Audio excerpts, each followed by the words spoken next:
In the last video on the lungs or the gas exchange in our bodies or on the pulmonary system, we left off with the alveolar sacs. Let me draw one right here. So we have these alveolar sacs that I talked about, and they're kind of in these little clumps like this. Let me draw a couple of them just so you get the idea.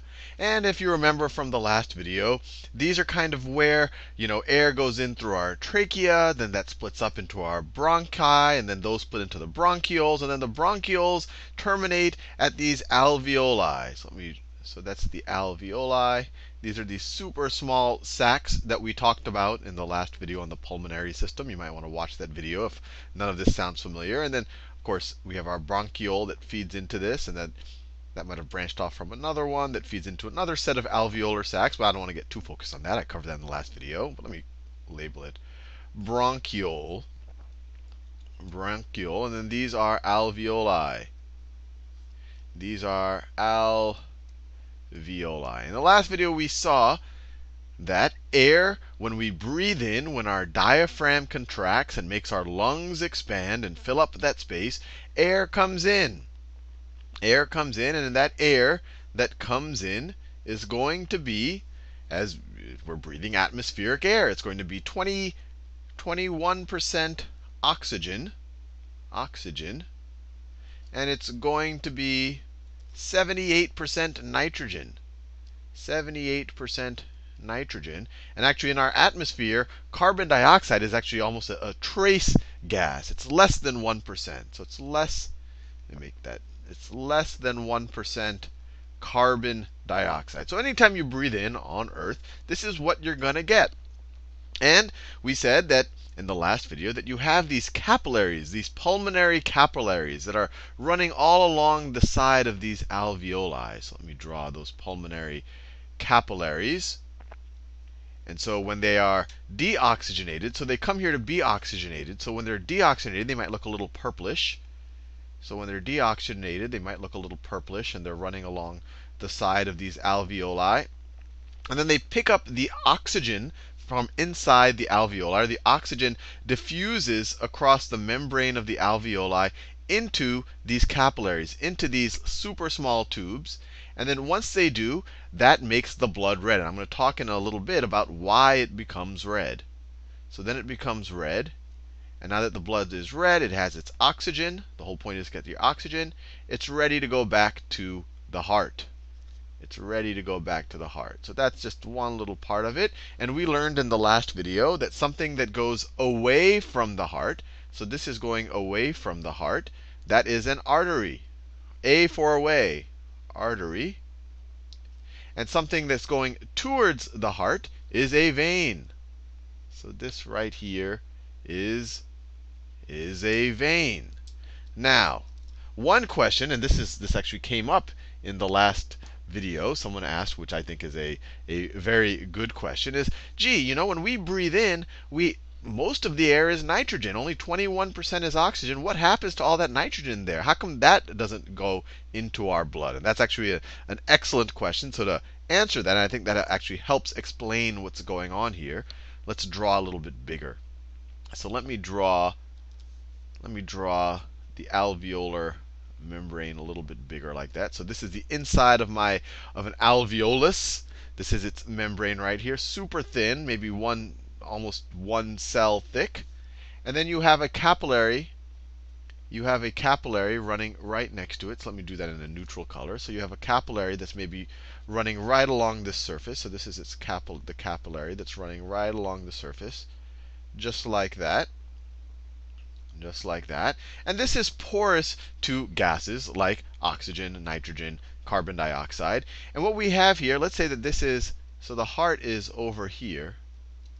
The heart is over here. So this is blood coming from the heart, and then this is going to go back to the heart. Well, the heart's on both sides. So let me write it this way. From the heart, and to the heart. And what you have here is, when we're coming from the heart, this is deoxygenated blood, and it's actually going to have a high concentration of carbon dioxide. So let me draw carbon dioxide. Let me draw carbon dioxide as green. I already did nitrogen as green. Let me do carbon dioxide as orange. So these are there's a lot of carbon dioxide, and actually carbon dioxide actually gets diffused in the blood. It actually is carried in the plasma of the blood. It's not carried by red blood cells that we're going to talk about in a second. So that's a bunch of carbon dioxide here.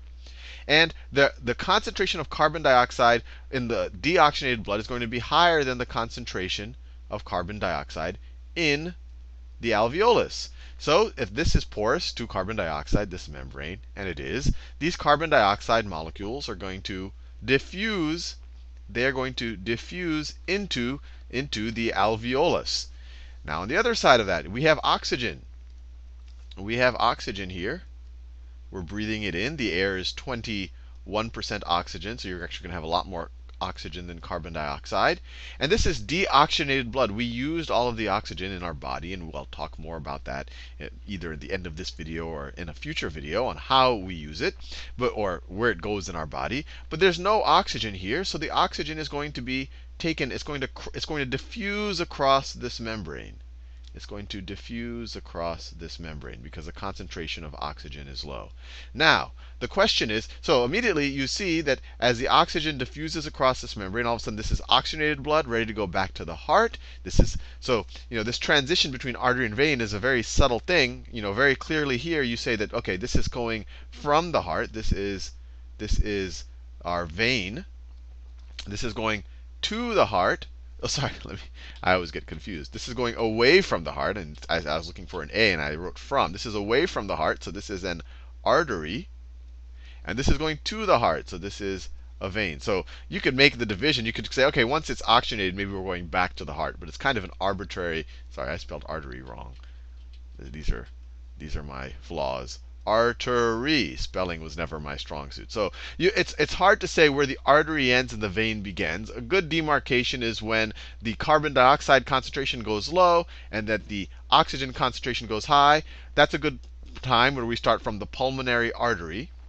And I want to, probably in the next video, I will you'll see why the pulmonary arteries are special, because pulmonary arteries coming away from the heart have no oxygen or very little oxygen, and they have a lot of carbon dioxide. While pulmonary veins, so pulmonary veins, which is, it's arbitrary when the artery turns into a vein, but we can say once it gets oxygenated, it's ready to go back to the heart. It's a vein, it's a pulmonary vein, and it is oxygenated. So it has oxygenated. And we could write deoxygenated. Now, the reason why I say it's special, besides the fact that pulmonary arteries and veins go to and from the lungs, is that they're kind of the opposite. Because in the rest of the body, when we're going away from the heart, or we're talking about arteries, you're going to see that that's oxygenated blood. While when we're going away from the heart to the lungs, that's deoxygenated blood. Similarly, in the rest of the body, when we're going to the heart, you're going to see that that's deoxygenated blood. But in the pulmonary vein, when we're going to the heart, it's oxygenated, because the lungs are what take up the carbon dioxide and give us the oxygen. Now, I still haven't answered that interesting question that rose on the message board on the last video. What happens to the 78% of nitrogen that's sitting here? So there's just a ton of nitrogen over here. There's just a ton, more than the oxygen and a lot more than the carbon dioxide. What happens to all of these nitrogen molecules? And the answer is nitrogen can diffuse and does diffuse into the blood, but the blood's ability to take in nitrogen isn't that high. And you might say, well, why is oxygen special? Why can the blood take up oxygen so much easier than nitrogen? And that's where the red blood cells come into play. Let me write this down. I'll write it in red. Red blood cells, which are fascinating on a whole set of levels. Red blood cells. So what red blood cells, these are these cells that are they're flowing through our circulatory system, and they look kind of like lozenges. If I were to draw one, so they're kind of like a flattened sphere with a little divot on either side of it, a lot like a lozenge. So if I were to draw it from the side, it might look something like, well, from the side it would look like that. And if you could see through it, there'd be a little divot on each side. If I were to draw it at an angle, it would look something like this. It would look like that, and there'd be a little divot on that side, and there'll be a similar divot on the other side. And red blood cells, and I could do a whole set of videos just on red blood cells, they contain hemoglobin. They contain hemoglobin. Maybe we'll do a whole video on hemoglobin. And hemoglobin are these small proteins. They actually are that contain 4 heme groups. So hemoglobin, let me draw it this way. So inside of red blood cells, you have millions of hemoglobin proteins. And the hemoglobin proteins, I'll just draw them as this. They have these 4 heme groups. And heme groups, the main component is iron. And that's why iron is so important. If you don't have enough iron, you're going to have trouble processing oxygen in your blood, and your hemoglobin won't be functional enough. But it has iron on it. It has 4 of these heme groups. And each of these heme groups can bond to oxygen molecules. They're very good bonders of oxygen. And we're going to see in a little bit, probably in the next video, how they release the oxygen. But this has tons, this has millions of heme groups in it. And the oxygen diffuses across the membrane of the red blood cells and bonds to the heme groups on your hemoglobin. So because the red blood cells have the hemoglobin inside of them, they're like these sponges for oxygen, because hemoglobin is so good at taking in oxygen. So the red blood cells are able to essentially suck up all of the oxygen out of the plasma. The plasma we can view as just the general fluid of the blood, not including the red blood cell. So the red blood cell here isn't so red. And the reason, and this is the key point, the reason why it's not so red, so maybe we had a red blood cell over here. And I want to make it clear, carbon dioxide, for the most part, is traveling within the plasma. It gets absorbed into the actual fluid, and I'll talk about it in a future video. It's actually in a slightly different form. It's as carbonic acid, and that's actually a key point for how the plasma knows where to dump the oxygen, but I'll talk about that in a future video. But over here, this red blood cell has a bunch of hemoglobin proteins in it, but those hemoglobin proteins have dumped their oxygen. And it actually turns out it's the hemoglobin so with oxygen, hemoglobin looks red. With oxygen, hemoglobin looks red. It reflects red light. When it doesn't have oxygen, hemoglobin does not look red. It looks kind of purplish, bluish, darkish, something, and that's why in most of your body, your veins that have deoxygenated red blood cells look kind of bluish. So this is, and the reason why it changes color is that when the oxygen bonds to the heme sites on the hemoglobin, it actually changes the entire conformation, the entire structure of the protein. We've seen that multiple times. The whole protein folds in such a way that all of a sudden, instead of purplish or dark light being reflected, now red light is reflected. And that's why red blood cells will become red once they take the oxygen. But I'm going on a tangent. The whole point here is saying, why are we taking up so much more oxygen than nitrogen, given that there's less oxygen in the atmosphere than nitrogen? And the key is these red blood cells. These red blood cells have these millions of hemoglobin proteins inside of them, and they take them up and they sop up all of the oxygen out of the plasma. Actually, they sop up about 98.5% of the oxygen.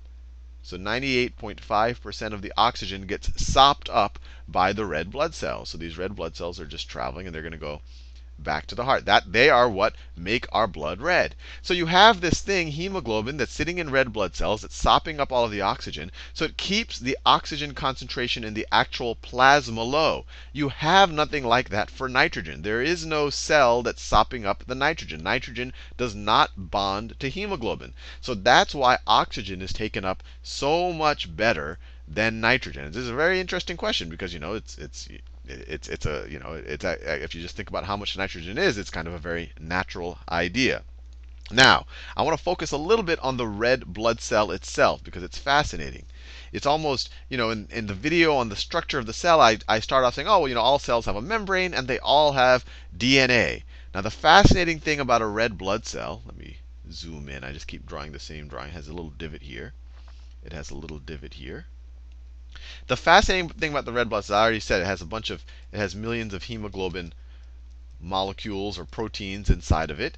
The fascinating thing about a red blood cell, it has no nucleus. No nucleus. And no DNA. No DNA. This is mind-boggling when I first found it. I was like, well, why is it a cell? Is it really even a living thing? And it turns out when it's growing, it does have a nucleus. We all, all cells need a nucleus with DNA in order to generate the proteins that build it up in order to kind of exist and structurally make itself the way it needs to be made. But the whole point of a red blood cell is to contain as much hemoglobin as possible. And so you can imagine this was actually a favorable evolutionary trait that as red blood cells are ready to kind of go into business, you've built the whole structure. They actually get rid of their nucleus. They actually push their nucleus out of the cell. And the whole reason why that's beneficial is that's more space for hemoglobin. More space for hemoglobin. Because the more hemoglobin you have, the more oxygen you can take up. And now I can do a ton of videos on hemoglobin and all of that. And actually, I'm going to do a lot more on the circulatory system, so don't worry about that. But I want to go over one other really interesting thing about hemoglobin. And we already talked about red blood cells. I think it's fascinating that they actually don't have a nucleus in their mature form. And they actually have very short lives. They live maybe 80, 120 days. So they're not like these long-lived cells that. It's almost a philosophical question: are they still alive once they've lost their DNA, or are they just vessels for oxygen that aren't really alive because they aren't kind of regenerating and producing their own DNA? So actually, instead of going into the hemoglobin discussion right now, I'll leave you there in this video. I realize I've been making 20-minute videos where my goal is really to make 10 ones. So I'll leave you here, and in the next video we'll talk more about hemoglobin and the circulatory system.